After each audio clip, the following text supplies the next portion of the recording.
Pero como no tienes ahorro, si no tienes educación financiera, lo que sucede es que vas al banco, sacas una tarjeta de crédito y pasas la tarjeta de crédito para pagar la maestría y te endeudas a 5 años con 15 o 20 mil dólares y luego de 2 años te hacen un paseíto de 2 meses o 3 meses por Europa, luego regresas y te dicen, tu jefe agarra y se acerca y te dice, oye Luis, muy bien, ¿ah? Ya tienes maestría, te vamos a aumentar $200 más. Sí. Y tú has invertido 20 mil dólares. Ajá. Y no es negocio, hermano. Entonces, si te das cuenta, el sistema constantemente te está impulsando a endeudarte, porque no tienes educación financiera.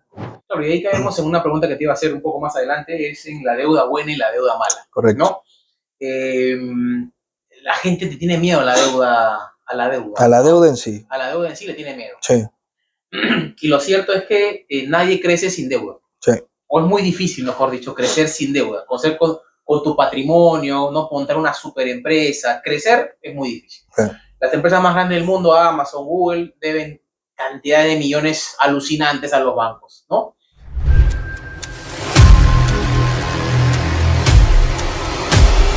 La mayoría de las personas no somos formados en finanzas, ni en el colegio, ni en la universidad, y después eso nos pasa la factura al momento del manejo del dinero, de pensar en inversión, de pensar en otro ingreso y de poder hacer un capital que nos sirva para vivir tranquilos en el futuro.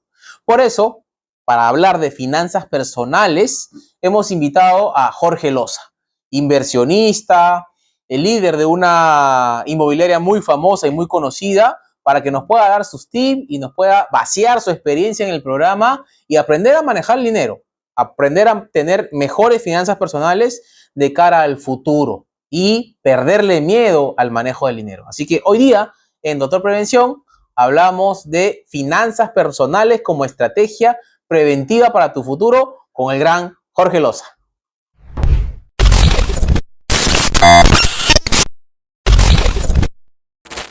Hola a todos de nuevo y bienvenidos a este especial y un poco diferente programa de Doctor Prevención, donde vamos a hablar de la salud financiera.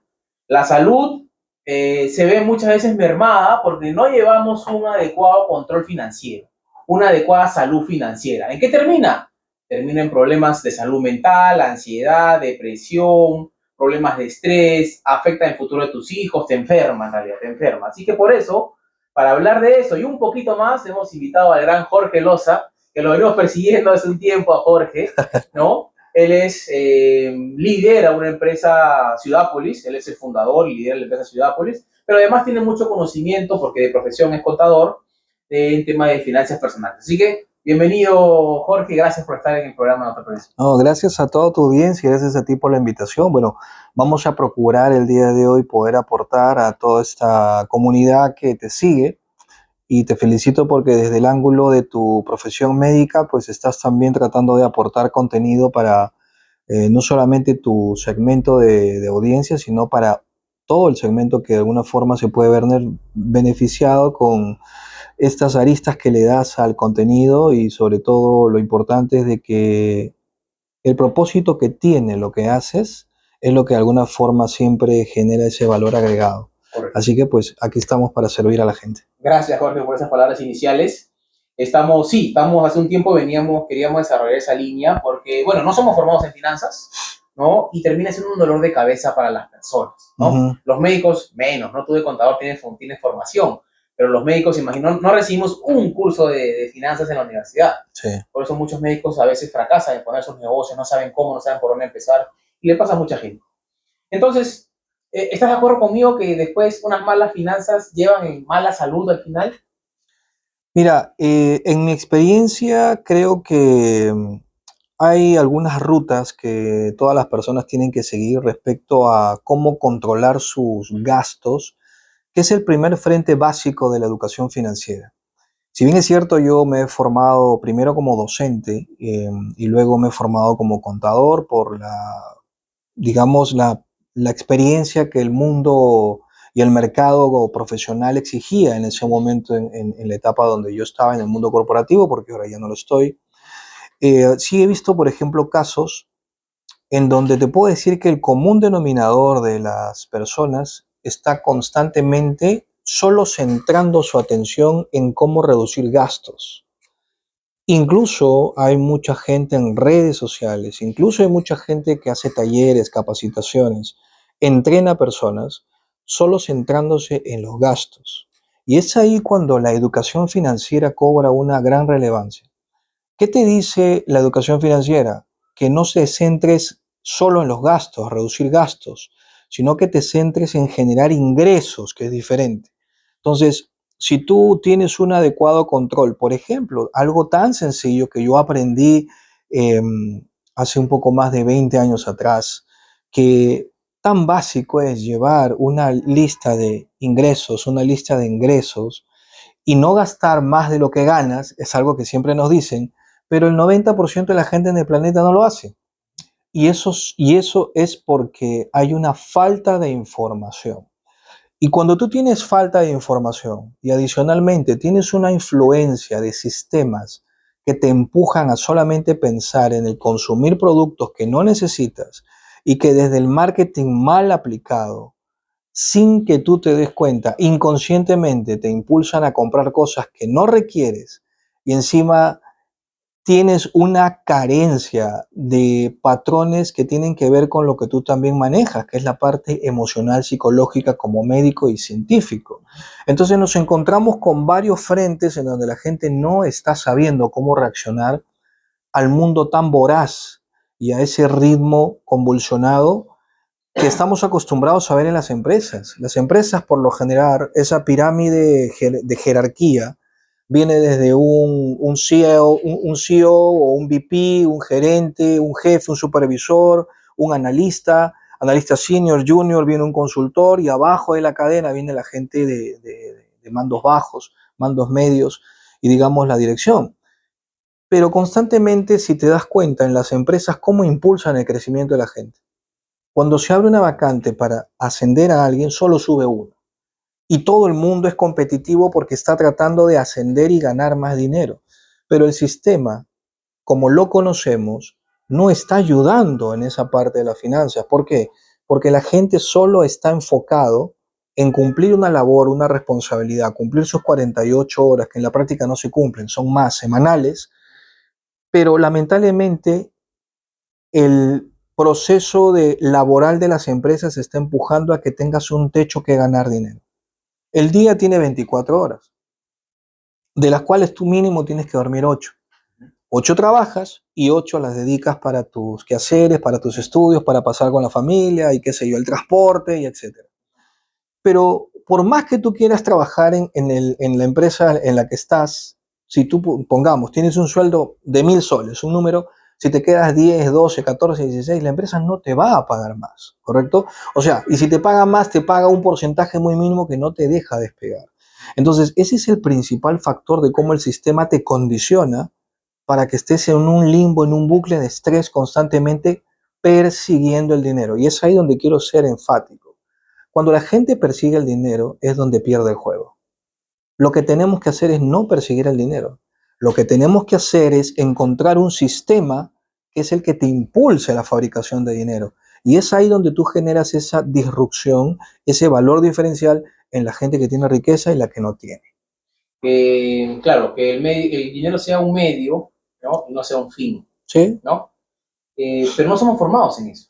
No somos formados, lamentablemente, porque en el colegio no te entrenan en eso. Es más, el colegio no te enseña ni siquiera a ser feliz, no te enseña sobre negocios, no te enseña sobre inversiones.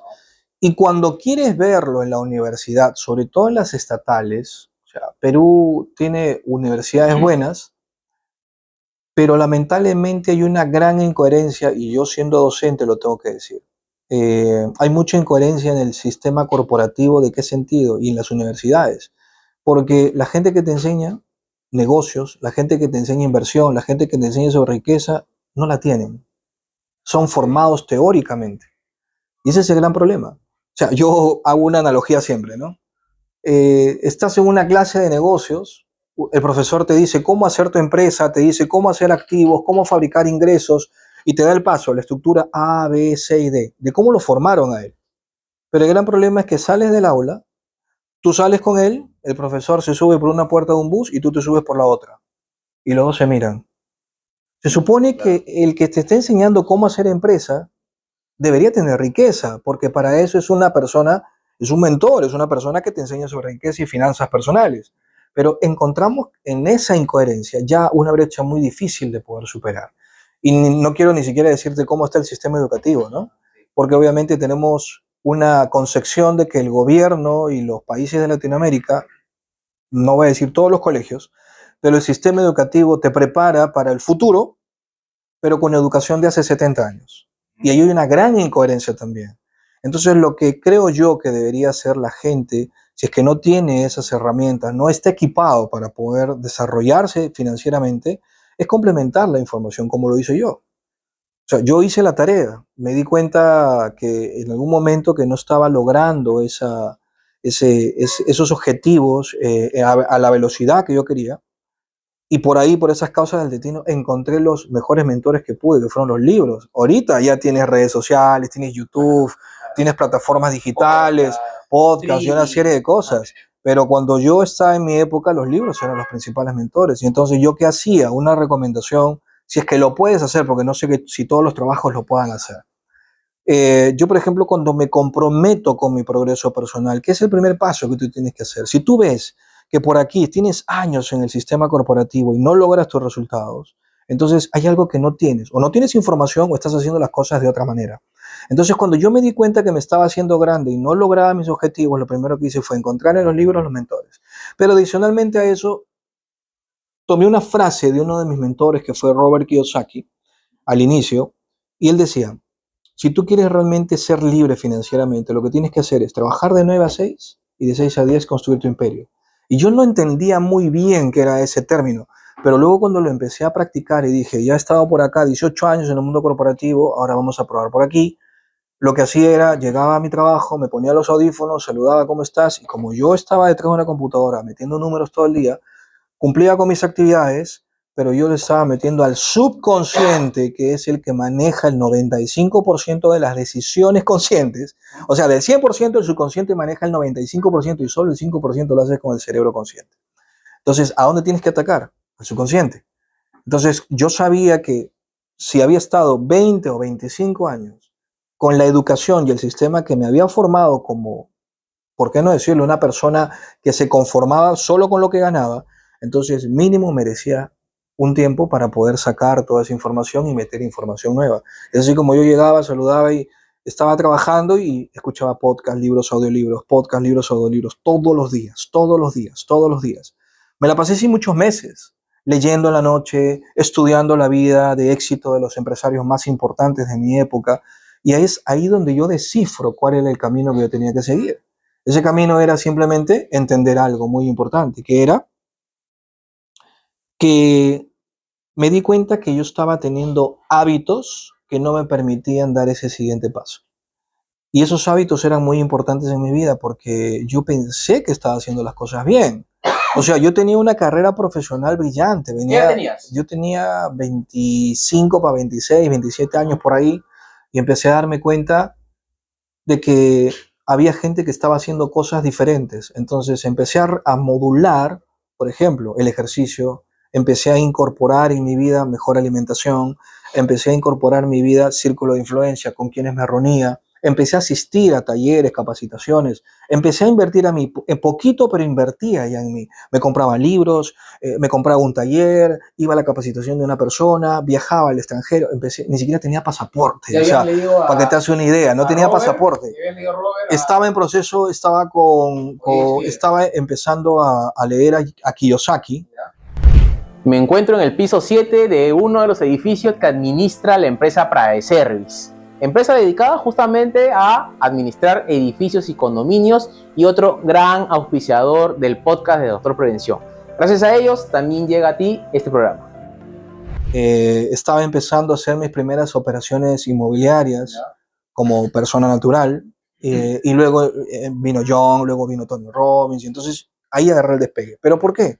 Porque el segundo factor decisivo de mi carrera es que yo me di cuenta que yo tenía que intencionar las cosas. Y es ahí cuando la mayor cantidad de gente falla. Está esperando que las oportunidades le lleguen, o está esperando que en algún momento de su carrera o más adelante lo va a hacer. No. Si tú quieres lograr cosas, tú tienes que intencionar todo en tu vida. pasar la zona de confort. Sí, salir de la zona de Salir de la zona confort, de confort. pero si por ejemplo yo quiero tomarme esta taza con agua, pues yo no voy a hacer nada ni voy a hidratar mi cuerpo si solo pienso en hacerlo. Yo tengo que intencionar, coger esto y tomármelo. Pero tomármelo incluso hasta consciente de que esa agua me está nutriendo el cuerpo. Entonces es ahí donde tú, pequeños actos o pequeñas acciones diarias con disciplina logran grandes resultados. Es así como poco a poco voy modelando mi formación, voy modelando mis hábitos. Porque no vienes de una Sí. familia ostentosa y con mucho dinero y que te No, quiero caer no, no. una herencia tremenda, ¿no? No, para nada. Sí, cojo lo que tú dices, un libro que a mí me gustó mucho también que se llama El millonario de la casa de al lado. En ese libro habla de que justamente la gran mayoría, muchos de los millonarios, primero que no se ven como millonarios, y segundo que vienen de familias que no les dieron mucho, que ellos mismos hicieron su fortuna, que ellos mismos se hicieron por vivir debajo de sus posibilidades. Y me pareció interesante esa parte. Y en cuanto a lo que tú dices de formarse personalmente, sí, tú eras contador, yo soy médico.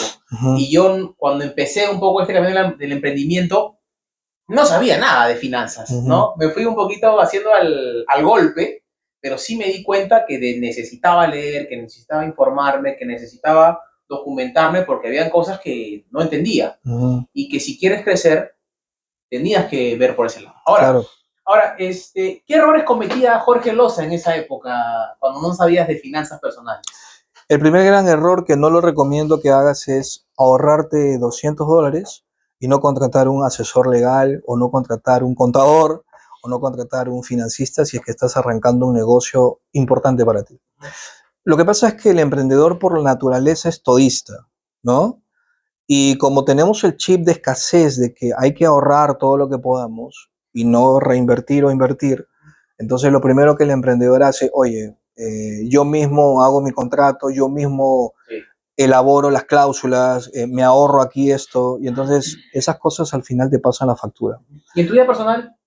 En mi vida personal, errores, bueno, obviamente cuando uno está en este proceso de aprendizaje, es muy tentador cuando te ofrecen, por ejemplo, tarjetas de crédito, ¿no? Y tú cuando no tienes educación financiera, lo primero que haces es... Vengan todas. No, me refiero a que hay un sistema que lo explica muy bien uno de mis mentores, que te dice así rápidamente, ¿no? Tú estás saliendo de la universidad, ¿correcto? Ya has pasado hasta los 16, 17 años, toda la secundaria, y como sales de la secundaria, estás en tu día a día, llegas a tu casa y ves televisión, pues obviamente estás influenciado por lo que sale en la televisión. Porque no sé si ahora, creo que se ve menos televisión que antes, no lo sé, no veo televisión hace como 12 años, para que tengas una idea. Entonces, y eso es uno de los cambios que yo hice importantes en mi vida, que no le suene raro lo que estoy diciendo, pero es la verdad. Yo me daba cuenta que lo que salía en la tele tenía que ser cierto. Así yo no conozca a las personas que estaban al otro lado de la cámara. Si sale en la tele, debe ser cierto. Y no es así. No siempre es así. Entonces, cuando tú te das cuenta de que estás en ese círculo donde no te das cuenta, la famosa carrera de la rata que le llama Kiyosaki, en donde sales de una universidad para ser solo empleado y luego vas a tu casa, te levantas temprano, vas a trabajar, comes en 30 minutos, sigues trabajando, sales a tu casa, 2 horas hasta tu casa en el transporte público, llegas cansado, llegas a cenar, te metes un baño y duermes, o de repente ves televisión y te quedas dormido viendo la tele, y al día siguiente vuelves a repetir lo mismo, y al día siguiente vuelves, y estás en ese ciclo 15, 20 años, como a mí me pasó. Entonces, ¿qué sucede? Que el cerebro se queda tieso, porque pierde la capacidad de soñar. Y cuando el cerebro pierde la capacidad de soñar, el espíritu no crece y el ser humano se siente en un lugar en donde empieza a percibir que la vida no tiene ningún sentido. Tú debes saber como médico que la segunda causa actualmente de que la gente tenga enfermedades mentales es la depresión. Y obviamente se dice que en los próximos 5 o 10 años va a ser la primera causa.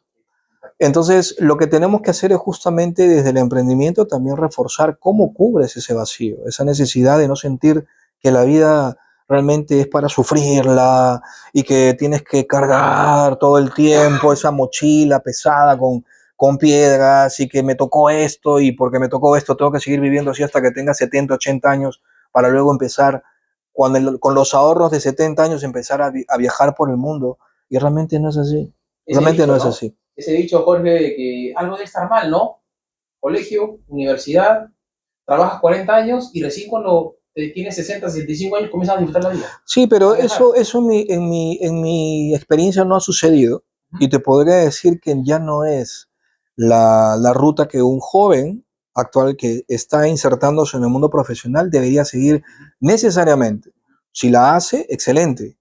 Eh, pero terminando lo que te iba a contar es que la gente está influenciada por la televisión. Y entonces, un joven que termina la universidad, empieza a salir y empieza a querer más cosas. Y entonces, como ven televisión, llegan en la noche después de su trabajo y lo primero que te sale es, bueno, ahora ya estás trabajando, ¿quieres ganar más?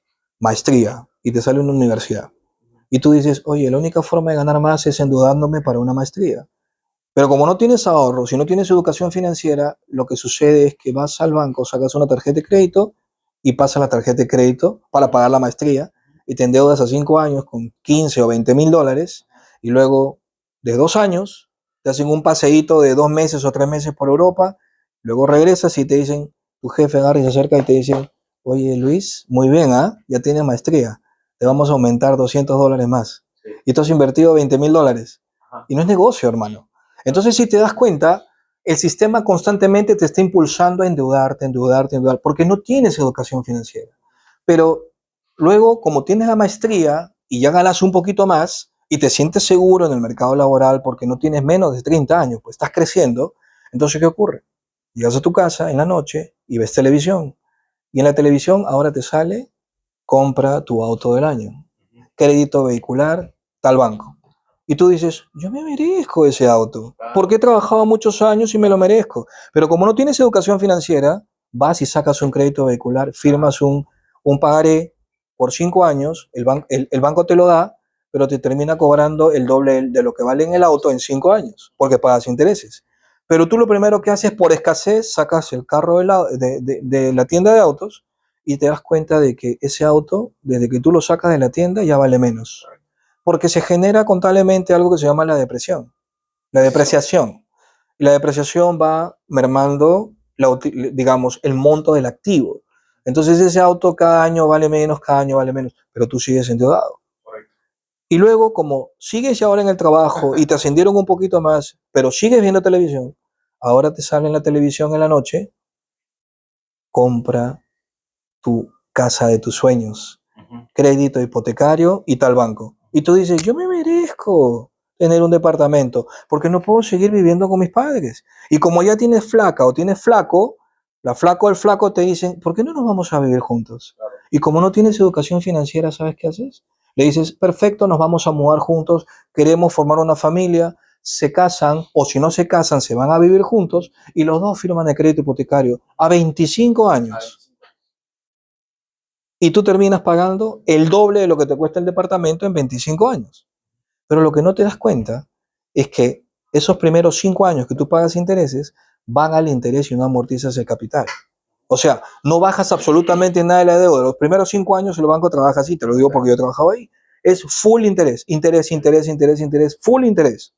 A partir del quinto año hacia adelante empieza a bajar tu cuota del capital.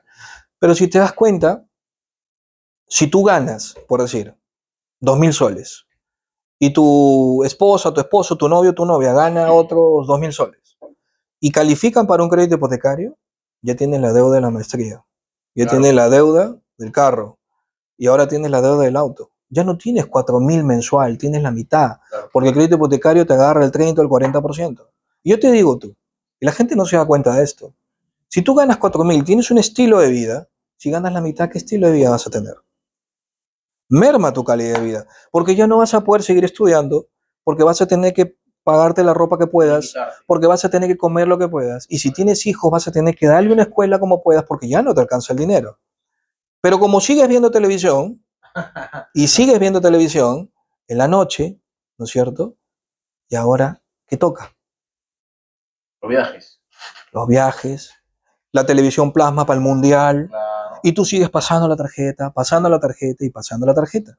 Al final tienes que darte cuenta de algo muy interesante. Y creo que esta es la primera vez que cuento esto en un podcast. Em, los negocios que yo he mencionado, ¿de quién son? Gente que maneja educación financiera, porque son ricos. Ujú. La universidad es de alguien rico. Pues, El banco es de alguien rico. La tienda de autos es de alguien rico. El que vende los departamentos es de alguien rico que tiene una inmobiliaria. Entonces, si te das cuenta, el sistema impulsa el consumismo por la ignorancia de la gente. Pero no es pecado no saber. Lo que es pecado es en la época de la tecnología y la comunicación y la globalización, no saber estas cosas.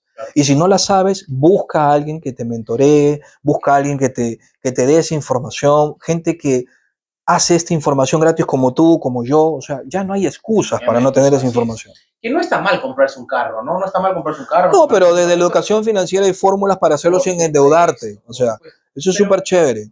pero Jorge, comprenderás conmigo que no todos tienen ese perfil, ¿no? No tienen, o sea, a pesar que tú sepas, porque hay gente, nosotros en inversiones hablamos de gente de riesgo, ¿no? Perfiles Sí. de riesgo. No todos quieren poner un negocio. No, no, No no, no todos quieren todos. arriesgarse a poner algo, ¿no? Y hay otras formas de inversión, ciertamente, ¿no? Que Claro. no son tan arriesgadas, porque un negocio, sobre todo en países como el nuestro, es para los valientes, ¿no? Pero ¿sabes a dónde voy yo con estos comentarios? Porque no está mal que la gente tenga un empleo. No Ah, está no, por mal. supuesto. Lo que yo sí creo que es importante es que los empleos dan muchas oportunidades, como en mi caso. Yo salí súper agradecido de las firmas donde yo estuve, pero eso tiene que tener una fecha de caducidad. Porque todas las personas tienen la capacidad de poder montar sus propias empresas, obviamente con valores y ética. Pero la mayoría de gente, te digo sinceramente, me pregunta mucho, Jorge, ¿cómo puedo yo ser o sea, cómo puedes ser tú mi mentor? ¿Cómo puedo yo llegar al nivel que tú tienes de conocimientos? Es que yo hice la tarea y mucha gente no está No, dispuesta a no hacer la pienso. tarea. Pero hay algo más delicado, que hay gente en los países, hay gente en las cabezas de los países que conoce esta información, pero no la incluye en los programas curriculares de las universidades ni los colegios. Y es ahí donde de alguna forma viene por decirlo así, mi reclamo, porque obviamente yo creo que ahora las universidades y los colegios están en la no capacidad, sino la obligación de insertar en sus currículas educativas esta información. Hay un Es proyecto de ley para eso. obligatorio. Hay un proyecto de ley para eso. Ojalá, hay un proyecto de ley, sí lo sé, en el Congreso, Ajá. pero mira, yo tengo 44 años. Sí, ¿Cuánto tiempo y más esperamos, no? bastante, ¿no? Bastante. Claro, lo que tú hablabas hace un rato es de lo que habla Kiyosaki en sus pasivos, ¿no? Cosas que sacan dinero Claro, de tu bolsillo. Y sí, la gente se llena de pasivos. Se sí, llena de pasivos, se llena de pasivos y como tú dices, te va acortando tu capacidad adquisitiva para otras cosas que pueden tener. Fondo de emergencias, sí, por ejemplo. sí. Pasó en la pandemia, ¿no? Estabas endeudado y ahora tienes una emergencia, te quedaste sin trabajo y no hay de dónde agarrar. Es que eso también es por falta de información. Uh -huh. Porque la gente no sabe diferenciar entre lo que es un activo y un pasivo. Por ejemplo, mucha gente piensa que el tener una casa es un activo, lo cual no es un activo. No es cierto. Mucha Sí, gente piensa que tener un carro es un activo, no es un activo, es un pasivo. Todo lo que es un activo es lo que ingresa dinero a tu cuenta o a tu bolsillo. Y todo lo que saca dinero es un pasivo. Entonces, ¿cómo tu casa puede convertirse en un activo? ¿Cómo tu carro puede convertirse en un activo? Es la pregunta. Entonces, ahí es donde la educación financiera entra a tallar. Algo muy interesante. Yo, por ejemplo, hice un negocio hace muchos años, que fue uno de mis primeros emprendimientos antes de hacer inmobiliaria. Yo lo que hice fue, tenía un historial crediticio con mi esposa, entonces lo que hicimos fue, bueno, hay un extra cash en la tarjeta de crédito. Más o menos era algo de un poco más de $20,000, ¿correcto? Entonces con mi esposa dijimos, ¿qué podemos hacer con este extra cash? Apalancamiento financiero. Yo ya había leído a Kiyosaki. Usar dinero tuyo para apalancar otros negocios sin tocar tus ahorros. Entonces dijimos, vamos a sacar el extra cash y vamos a comprar 2 autos al contado. Entonces nos fuimos a diferentes tiendas, marcas, vimos más o menos qué autos eran, sacamos los costos, cuánto salía, negociamos precio con la proforma, sacamos el dinero, compramos 2 autos nuevos. Esos son pasivos. Pero ¿qué hice yo? Esos autos yo los puse con un banco a trabajar en lo que es el servicio de remix para ejecutivos que salían tarde del banco y los autos los recogían y los llevaban a su casa. Les cobraban una tarifa al banco y de todos los servicios mensuales a mí me pagaba una renta, un alquiler mensual por el banco. ¿Era pasivo porque lo sacaste con préstamo? Era un pasivo porque si yo no lo uso para este negocio, sí, era un pasivo. Pero yo lo que hice, claro, pero yo qué hice, yo convertí ese pasivo en un activo. Y esa es la clave de la educación financiera. Tú puedes convertir un pasivo en un activo. Yo no lo iba a usar para mi traslado. Lo que hice yo fue generar un ingreso, un flujo de efectivo mensual, una fuente de ingreso alternativa a mi trabajo, para que el activo, el pasivo se pague solo. ¿Cómo? Con la renta que me pagaba el banco. Entonces el banco me pagaba 100, el activo me costó, perdón, el pasivo me costó 80 y ese 20 diferencial era mi ganancia. O sea, me quedaba todavía ganancia y el carro se iba pagando solo. Entonces yo calculé más o menos que en 24 meses ese auto estaba pagado. Entonces yo terminé de pagar con la renta que el banco me dio y lo que hice fue vender esos autos y sacar otros nuevos. Compré uno más y luego vendí todos porque ya me metí a otro negocio. Pero este es un ejemplo de que se puede hacer. Tú puedes trabajar. Lo mismo hice yo con la inmobiliaria. Claro, y ahí caemos en una pregunta que te iba a hacer un poco más adelante, es en la deuda buena y la deuda mala. Correcto. ¿No? Eh, la gente te tiene miedo a la deuda. A la deuda. A la deuda en sí. A la deuda en sí le tiene miedo. Sí. Y lo cierto es que nadie crece sin deuda. Sí. O es muy difícil, mejor dicho, crecer sin deuda. Con tu patrimonio, no montar una super empresa. Crecer es muy difícil. Sí. Las empresas más grandes del mundo, Amazon, Google, deben cantidad de millones alucinantes a los bancos, ¿no?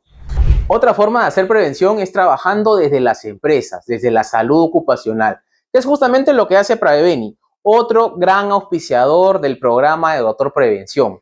Si quieres salud ocupacional, vigilancia médica ocupacional, implementar tópicos corporativos, búscalos que ellos te sabrán atender. Gracias, Pradeveni. Entonces, la deuda que tú hablabas era una deuda, de tu experiencia, era una deuda buena, claro, ¿no? Pero hay mucha deuda mala. Muchísima. ¿Y cómo la gente puede elegir entre deuda buena y deuda mala? ¿Es solamente un problema de decisión, de educación financiera? ¿Qué más, Berry? ¿Cómo evaluar? Lo que pasa es que mucha gente puede preguntarse y decir, bueno, como tú eras contador, tú sabías esa información. Oye, yo saqué esa información de un libro que me costó menos de $20. Sino que, te vuelvo a decir, yo hice la tarea, me tomé el trabajo de estudiar el libro, sacar las fórmulas, anotar cómo él había estructurado, y lo que hice fue ese concepto americano que él tenía de hacer negocios, yo lo traduje a mi realidad peruana. Y es así como yo hago los negocios. Lo hice en la industria vehicular, lo hice con otros negocios de apalancamiento, lo hice en inmobiliaria, y lo vengo haciendo y lo puedes hacer en cualquier industria. Solamente tienes que aprender a hacer el método. Ahora, hay negocios de más riesgo, obviamente, y es ahí donde ya tú tienes que consultar a estos profesionales que yo te decía, ¿no? Si tú quieres entrar a un negocio de mayor riesgo, más dinero, pues entonces contrátate un contador, un financista y un buen abogado, especialistas en lo que tú vas a abrir. Porque la mayoría de personas dicen, oye, bueno, yo tengo un primo que es abogado, pero él ve divorcios y tú estás entrando a un negocio financiero. Tienes que encontrar un profesional que se dedique, pues, claro, a lo que tú quieres hacer. Claro, claro. Así es. Y cuando esto del ahorro, que también hablaste del ahorro, ¿no? Mucha gente piensa en ahorrar, pero la guarda en el banco, la tiene ahí, sin hacer nada. Sí. Y ahorro es pérdida. Ahorro en el banco es pérdida, ¿no? Tiene que haber un ahorro con propósito. Si no fuera por el camino de emprender, ¿ese ahorro a dónde podría ir, crees tú? Lo que pasa es que, a ver, Kiyosaki es un poco duro en su terminología sobre el ahorro. Él dice, los que ahorran son perdedores, así los llama él, ¿no? Yo no uso esos términos porque es un poco generar resistencia, sobre todo si quieres educar, pero Kiyosaki tiene, pues, obviamente una trayectoria, que el Kiyosaki está acá, ¿no? Entonces tiene una trayectoria de poder decir lo que a él se le da la gana, porque obviamente la jerarquía que tiene y lo que ha hecho en el mundo, para mí era un visionario hace 20 años y sigue siendo un visionario de la economía y la educación financiera. Pero no deja de tener razón.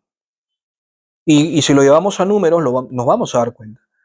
¿Cuánto, por ejemplo, te paga el banco por unos $10,000 que tú tienes en tu cuenta de ahorros? O sea, creo que no supera ni el 1.2% al año. O sea, eso es nada. ¿Y ese mismo dinero tú podrías ponerlo en otro producto financiero? Claro que sí. Lo podrías poner en un depósito a plazo fijo. Y el depósito a plazo fijo sí te paga entre un 7%, dependiendo si es soles, o te puede pagar en dólares un 3.5, un 4.2%, dependiendo de la negociación y el banco y el tiempo en la que tú lo dejes el dinero. Que ha subido ahora, ¿no? Obvio. Yo, por ejemplo, una de las cosas que hago es diversificar, pero porque ya tengo experiencia haciendo esto. Pero si tú, por ejemplo, quieres empezar a ganar de una forma segura, bueno, si el dinero no lo vas a necesitar mínimo en 2 años, esa sería una buena ruta. ¿Por qué? Porque la gente debe entender que hay un método para que tú te vuelvas rico, si es que lo sabes hacer, solamente poniendo tu dinero lo que se llama el interés compuesto. No sé si tú has escuchado hablar de eso. El interés compuesto, o sea, si tú, por ejemplo, metes esos $10,000 en un depósito a plazo fijo que se renueva cada año, cada 2 años, y tú por los 10,000 en un año te ganas unos $2,000, por decir, de interés por el depósito a plazo fijo, la siguiente renovación que tú haces ya no es por 10, es por 12. Y esos 12,000 te generan una nueva tasa que va rotando, rotando, rotando, rotando, rotando. Imagínate que tú tienes esos $10,000 y los metes al banco y los dejas ahí 15 años. Y tienes ahorita 20 años. Ya, bueno, digamos que tienes 25 ya, no sé, recibiste un negocio, te dieron un billete, tu papá te apoyó, en lugar de pagar la maestría de 15,000, metes esa plata y la metes ahí a ahorrar. Y te olvidas de ese dinero. Cuando tengas 40 ya tú puedes tener hasta $600,000, $700,000, porque el interés compuesto es algo increíble y lo dejas ahí. Entonces, ¿la gente podría retirarse joven? Obviamente, pero no conoce esta información. Es que no, también lo otro es que estamos acostumbrados, y me pasa mucho cuando me consultan de negocios, algunos amigos, algunos que quieren también que veamos el tema del mentoring, piensan, ya, ¿cuánto me va a dar esto mensual? Ya, pongo un negocio y ¿cuánto vas a sacar el primer año?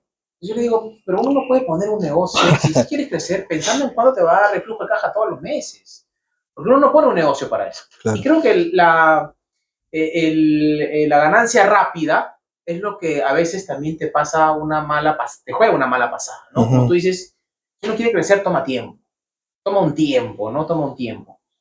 Muy de acuerdo contigo en esa parte. Ahora, también están los fondos mutuos, ¿no? Que ahora están pagando mejor que antes, post pandemia, el Banco Central de Reserva elevó la tasa de interés a los bancos, a la SBS, y ahora pagan bien los fondos, ¿no? Fondos de inversión, que ahora hay una variedad, hasta con una aplicación puedes invertir en fondos mutuos del extranjero, en fondos inmobiliarios, como es lo que tú haces. Bonos.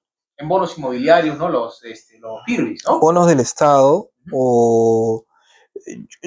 Me disculpas ahí, yo no recomendaría algo en lo que no he invertido, que son fondos mutuos. Yo no he entrado en eso. Yo he entrado en depósitos a plazo fijo, por eso es que manejo eso. Pero hay que elegir muy bien el producto financiero, sobre todo con los bancos y sobre todo con las AFPs, porque acuérdate que las AFPs están muy amarradas a los bancos. Los bancos me van a agarrar cariño. Entonces, ¿por qué? Porque muchos de los fondos de las AFPs las invierten en diferentes empresas y sobre eso te pagan una tasa de interés en función a tu riesgo, ¿no? Bajo, medio y de alto riesgo. Pero ya nos dimos cuenta que obviamente ese sistema es un sistema que está relacionado con la trampa de la jubilación que tú mencionaste hace un momento. Que la gente trabaja hasta los 65, 70 años para jubilarse y luego cuando va a sacar su plata del banco, la AFP le dice, oye, ¿sabes qué? Mira, no nos fue bien, hermanito, y discúlpame, te voy a poder pagar 300 soles mensuales. Y esa plata obviamente regresa al fondo porque esa persona no va a durar más de 20 años. Entonces, y el dinero excedente a veces ni siquiera se lo dan a los herederos, ¿no? Entonces yo particularmente, si la gente me escucha, yo que recomendaría, saca tu plata de la AFP, sácala, si puedes sacarla toda, saca tu plata de la AFP. Mira, no estaría mal que un monto de la AFP lo cojas para inversiones, lo cojas para hacer otras cosas, para poner tu propio emprendimiento, o sea, saca el dinero ahí porque realmente no te está produciendo. Más dinero puedes hacer con el dinero ahorita que esperar 40 años para empezar a gozarlo. Sino que lo que pasa es que tenemos una mentalidad, como tú dices, de que el dinero lo queremos rápido, la mentalidad microondas, ¿no? Agarras algo y está frío y lo pones un minuto, lo sacas y te lo comes calentito, qué rico, ¿no? Pero realmente los negocios no funcionan así. La gente no se va a hacer millonaria con $500. Es una falacia. Pero hay gente que se aprovecha de ese tema. Entonces, por eso estamos de alguna forma nosotros atrás, hablando responsablemente de lo que se debería hacer. En mi opinión, yo donde sí le diría a la gente que invierta su dinero es en tierra. En tierra. En tierra. Patrimonio, propiedades. Sí, propiedades. Ahora, dependiendo la escala de tu inversión, de tu monto de inversión que tengas, dependiendo. Porque la mayoría dice, no, bueno, me voy a comprar un departamento y lo voy a alquilar o lo voy a hacer por Airbnb, pero hasta para eso hay que saber hacer las cosas. Puede ser un negocio atractivo, por ejemplo, ¿no? Tú te compras un departamento con un crédito hipotecario, haces lo mismo que yo hice con los vehículos, yo he hecho eso, pero con compra y venta. Entonces es más rápido la compra y venta. Compras, revendes, listo, chao, traes tu plata y la vuelves a invertir 2, 3 veces, cuantas veces quieras. El asunto de esto de Airbnb, que no digo que esté mal, pero el desgaste operativo para generar rentabilidad es muy alto. Y lo otro, que la capacidad de recuperar tu dinero es muy largo plazo. ¿Por qué? Porque si tú, por ejemplo, sacas un crédito hipotecario por un departamento que te cuesta $200,000, entras con un inicial del 10%, son $20,000 de tu propio patrimonio, a no ser que hagas lo que Jorge Loza, que sacó una tarjeta de crédito, ¿no es cierto? Pero no lo vas a hacer porque no lo sabes cómo hacer. Entonces vas a poner de tu dinero 20 y te vas a endeudar con 180 y tú lo vas a alquilar para Airbnb. Y el Airbnb, por la capacidad de oferta que hay en el mercado, puede darte clientes de un mes entre 12 a 15 días. O sea, no te topan todo el departamento durante un mes. Y eso puede ser itinerante, no todos los meses. Entonces, tu capacidad de recuperación de la inversión puede ser de 17 a 20 años del dinero que tú estás pagando. ¿Por qué? Porque el inquilino que va por 3 días, 4 días, se va, llega otro, se va, llega otro, se va. Entonces, tú mensualmente, el dinero que ellos te pagan, tú lo usas para pagar el crédito, ¿cierto? Pero no estás recuperando los 20,000 todavía. Estás pagando el crédito. Tú piensas que estás recuperando en el cachito que te queda los $20,000, pero hasta los $20,000 que has puesto los vas a recuperar en... Entonces, hay que medir negocios. ¿Qué haría yo? ¿Qué haría yo, por ejemplo? Capacidad de recuperación. Tim Ferriss, uno de mis mentores, me dijo, no me dijo, leí en sus libros, porque todavía no lo conozco, pero lo voy a conocer personalmente, y te apuesto que sí. ¿Cómo haces para traer el futuro al presente? O sea, ¿cómo haces que 10 años se cumplan en 6 meses? Es una pregunta bien interesante, porque la mayoría de personas que escucho el famoso cliché del $1,000,000, yo en 10 años voy a tener mi primer $1,000,000. Y Tim Ferriss me hizo reflexionar, ¿y por qué no lo haces en un año? ¿Por qué en 10? Y tú dices, ¿verdad, no? Lo puedo hacer en un año, lo puedo hacer en 6 meses. Entonces solamente lo que tienes que hacer es cómo hackeas el tiempo, cómo haces que 10 años vengan del futuro al presente, con estrategia de educación financiera. Si entonces, ¿qué haría yo? En lugar de esperar 17 o 20 años para ganar, recuperar mi inversión y ganar dinero, ese mismo dinero, si yo tengo patrimonio, lo pongo en terrenos. Terrenos que cuestan $10,000, $20,000, me compro unos 3 4, los dejo ahí, suben de precio unos 18, 24 meses, los revendo. Si no sabes vender, contratas agentes inmobiliarios que te los revendan, y a cada uno de esos le sacas pues un 15%, 20%. Multiplica por 3, por 4. 60%, 50% es un muy buen número, versus el 1% que te paga el banco al año. Claro, o sea, y ahora, ¿qué haces con ese dinero? Recuperas tu capital, sacas tu ganancia. Y esa ganancia no la gastas, la reinviertes y vuelves a hacer el mismo ejercicio. Compras 3 o 4 terrenos, 3 o 4 terrenos. Y haces esto ¿qué dice Kiyosaki? Lo que te resulta, replícalo. Repítelo. 1, 2, 3, las que tú quieras. Cuando menos te des cuenta, vas a tener tantos activos que al final se cumple lo que yo he hecho y lo que Kiyosaki dice. Juegas monopolio en la vida real. Así es. Y eso es lo interesante. Pero la gente ignora esta información. O tiene miedo. O tiene miedo. Entonces, Tiene miedo. Tiene que entender que la inversión es igual a riesgo. Sí, claro. Pero hay formas de atenuar el riesgo. Y eso está en función a que ya te dediques un poquito más a amplificar en el negocio que quieres. ¿No? A que sepas, porque claro, el bodeguero, el que tiene su bodega, el mayorista, se lanza nomás y compra, ¿no? Todo es cash, se compra, ¿no? Pero cuando uno sabe más y pone un negocio, ¿no? Yo siempre digo, a veces el conocimiento te juega una mala pasada, porque ya piensas en todo. ¿Cuánto va a ser el flujo de caja? ¿Cuánto va a ser la inversión? ¿El capital cuánto se va a mover? ¿Cuánto vamos a cerrar de utilidad en el año? Ya comienzas a pensar en todo, ¿no? Y te juega a veces una mala pasada porque si no tienes el perfil de vamos, estancas un poco, claro, ¿no? Entonces, bueno, ya hemos hablado de ahorro, como lo dice en palabras de Kiyosaki, ahorro es perder, ¿no? Hemos hablado de deuda buena, deuda mala, hemos hablado de algunos tips para emprender, ¿no? Básica de educación financiera. Y en esa educación financiera personal, ¿cuáles son tu top 5 de 5 libros de finanzas personales? Yo voy a recomendar lo que a mí me ha dado resultado. Dale, dale. Padre rico, padre pobre de cajón. El cuadrante del flujo efectivo, ya, que es otro.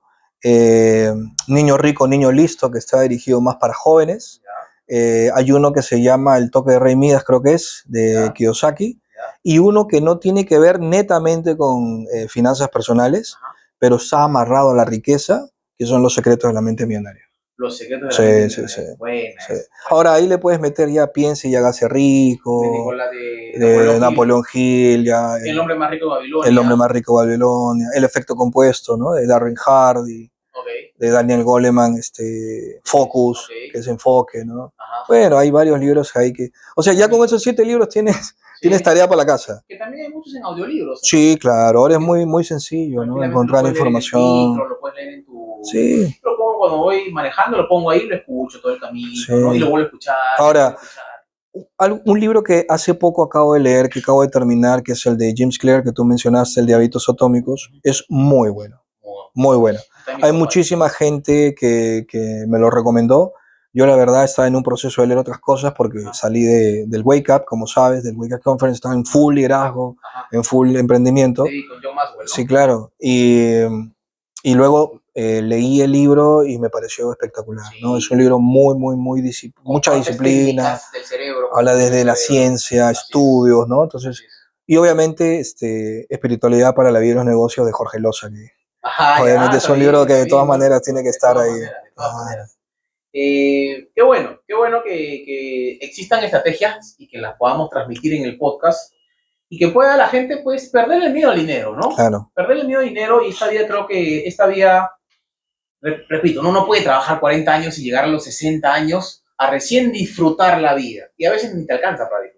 Así es. Si quieres hacer crecer tu marca y ser parte de la familia de Doctor Prevención, pues nos puedes escribir al correo de drluispaz@gmail.com o acá te dejo el número de contacto del WhatsApp empresarial. Ya sabes.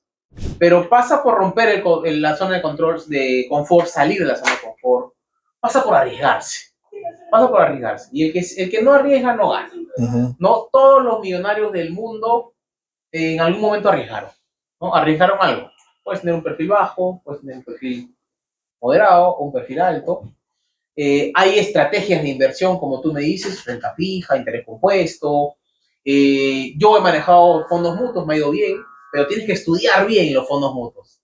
Cuando te dan, a mí me han dado hasta 15%, por ejemplo, los fondos mutuos. Bueno. Y a un año, que se abrieron el año pasado, por pandemia se abrieron, me fue muy bien. Hay para comprar acciones, ¿no? En la bolsa, que se ha caído un poco ahora por la economía, pero también es una chamba porque hay que leer la empresa, hay que saber leer estados financieros, y ahí ya se complica la cosa, ¿no? Lo que pasa es que hay negocios en donde tú puedes controlar tu flujo y hay negocios donde tú lo das para que otro lo controle. Warren Buffett habla de esto en uno de sus libros y dice, Wall Street es uno de los lugares que yo me he quedado sorprendido porque llegan millonarios a entregarle su dinero a gente que viaja en el metro. Te das cuenta de la incoherencia, ¿no? O sea, gente con mucha riqueza le da el dinero a personas que viajan en bus. Pero lo que pasa es que, obviamente, cuando tú no sabes cómo invertir, por lo general, o viene alguien y te dice qué hacer con tu dinero, o no sabes qué hacer con tu dinero. Por eso es importante entender algo más, que ya está un poquito más relacionado con la parte que yo manejo también, que es la parte espiritual. Todo este tema de las estrategias y la educación financiera, el conocimiento es muy importante.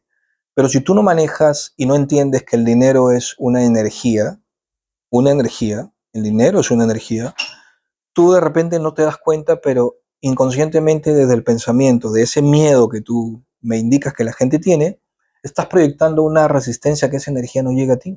A mí me pasaba.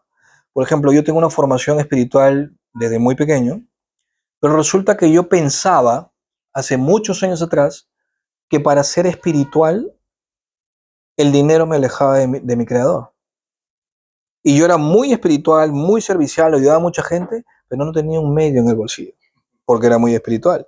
Cuando realmente no es así, porque a raíz de que se forma este concepto en la mayor cantidad de personas en el mundo.